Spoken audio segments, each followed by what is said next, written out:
विलासपुर गांव के बाहर एक पुराने बंगले में एक वैज्ञानिक रॉबोट रहता था। उसने एक ऐसा रॉबोट बनाया था जिसका इस्तेमाल वो गलत कामों के लिए करता था। आप एक महान वैज्ञानिक हैं, लेकिन मुझे समझ नहीं आता कि मेरा इस्तेमाल गलत कामों के लिए क्यों कर रहे हैं। बताइए, अपना मुंह बंद रख, नहीं तो मैं तुझसे और भी बुरे काम करवाऊंगा। भूल मत, मैंने बनाया है तुझे, और तेरे टुकड़े टुकड़े करने में मुझे समय नहीं लगेगा। अच्छा होगा कि बस चुपचाप मेरी बात मानता जा। ओके बॉस, मुझे बताओ मुझे क्या करना है। पास के गांव में जा और अपने पास आने वाले सभी लोगों से पैसे और गहने मांग कर ला। अगर कोई मना करे तो उसको धमका कर सामान हड़पना, और जो फिर भी ना माने उसे जान से मार देना। समझ गया? ठीक है बॉस, जैसा आप कहो। आपने मुझे बनाया है और जो कहोगे वो करने के लिए मैं मजबूर हूँ। फिर वो पुराने बंगले से निकलकर गांव पहुंच गया और लोगों से चीजें हथियाने लगा। जो भी उसके सामने आता उसने उन्हें पैसे और सोने के लिए धमकाना शुरू कर दिया। दहशत में लोग भागने लगे। सुमति भी अपनी बेटी के साथ दौड़ने लगी, लेकिन रोबो ने उसे रोक लिया। चल जल्दी से अपने पैसे और गहने मुझे सौंप दे, नहीं तो मैं तुझे और तेरी बेटी को मार डालूंगा। जल्दी कर, मेरी बेटी को बुखार है, मुझे तुरंत इसे अस्पताल ले जाना है। हमें जाने दो, मैं तुम्हारे आगे हाथ जोड़ती हूँ। चाहे कुछ भी हो, मैं तुझे तब तक जाने नहीं दूंगा जब तक तू मुझे पैसे और गहने नहीं दे देती, वरना मैं तुम दोनों को ही मार डालूंगा। समझ गई?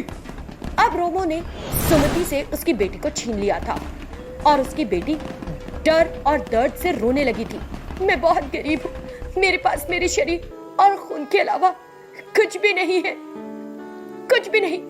तो फिर तू अपनी बेटी को भूल ही जा। हे भगवान विनायक, क्या आपकी प्रार्थना करने से मुझे यही सब मिलेगा? मेरी बच्ची बुखार से तप रही है और ऊपर से ये आफत, मैं उसे दर्द में नहीं देख सकती। अब आप ही मुझे इस मुसीबत से बचाओ या हम दोनों को अपने पास बुला लो। हे गणेश जी। विनायक भगवान जो कैलाश में सो रहे थे, सुमति की पुकार सुनकर रोबो के सामने प्रकट हुए और देखा कि रोबो ने बच्ची को अपने हाथ में पकड़ रखा है। प्रिय सुमति, मैं आ गया हूँ, चिंता मत करो, तुम्हारी बच्ची को कुछ नहीं होगा। एक दुष्ट इंसान की बनाई हुई मशीन तुम्हें तुम्हारी बेटी से जुदा नहीं करेगी। सुमति को डर लगना बंद हो गया था। विनायक की आंख से तभी एक आग का गोला निकला और रोबो से टकराया। रोबो के हाथ से बच्ची उछलकर विनायक के हाथ में आ गई और विनायक ने बच्ची को सुमति को सौंप दिया। दूसरी तरफ रोबो दर्द में चिल्लाने लगा, स्वामी विनायक, मुझे माफ कर दो, मैं तुम जैसे भगवान से जीतकर हीरो नहीं बन सकता, मुझे माफ कर दो। वो दर्द में तड़प रहा था। क्या अब तुझको डर लगने लगा है? तू जानता है कि तू जो कर रहा है वो गलत है, लेकिन मुझे पता है कि तू अपनी मर्जी से नहीं कर रहा। लेकिन मेरी मालिक की बात मानना मेरी मजबूरी है। रोबो विनायक के पास आया और उसने उन्हें अपने हाथ से मारने की कोशिश की, लेकिन विनायक गायब हो गए। रोबो इधर उधर घूमने लगा। विनायक ने अचानक रोबो के सिर पर मारा, जिससे रोबो नीचे गिर पड़ा। विनायक रोबो पर हंसने लगे। कुछ ही मिनटों में रोबो फिर से उठकर विनायक के सामने खड़ा हो गया। अब विनायक को बहुत गुस्सा आ गया था और उन्होंने अपनी आंखें बंद कर ली और थोड़ी देर बाद खोली। उनकी आंखों से एक लाल चिंगारी निकली और रोबोट से टकराई। रोबो नीचे गिर गया। विनायक ने उसके दिल से लाल चिप निकाल दी और उसे जला दिया। रॉबर्ट अपने कैमरे से ये सब देख रहा था। वो पुराना बंगला छोड़कर भाग निकला और उसके बाद अच्छे कामों में रम गया। दिवाकर और सुगना नाम के पति पत्नी रत्नापुर गांव में रहते थे। उनका एक मध्यम वर्गीय परिवार था। दिवाकर पास के शहर में एक बिजली की दुकान चलाता था और सुगना अपनी बेटी अपूर्वा का घर पर ध्यान रखती थी। सुगना के घर में कावेरी नाम की एक नौकरानी थी। मैं तुझ पर जितना भी चिल्लाऊं या डांटूं, तो कभी हमारा काम छोड़कर जाती क्यों नहीं?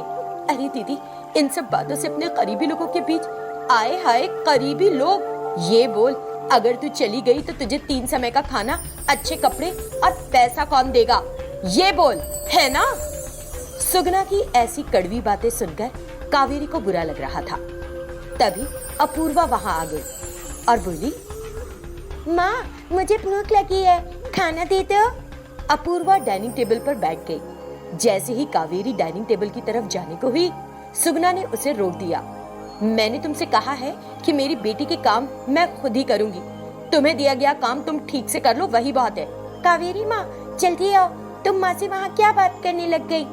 अपूर्वा की बात सुनकर सुगना को गुस्सा आ गया और वो अपूर्वा के पास आई। ये क्या है अपूर्वा, अपनी किसी भी जरूरत के लिए तुम कावेरी को क्यों बुलाती रहती हो? क्या तुम्हारी माँ यहाँ नहीं है? ठीक है माँ, मुझे भूख लगी है, खाना परोस दो ना। 10 मिनट इंतजार करो, अभी पका कर परोसती हूँ। ओ माँ, मुझे तो बहुत भूख लग रही है, कावेरी माँ का बनाया हुआ खाना ही मुझे दे दो।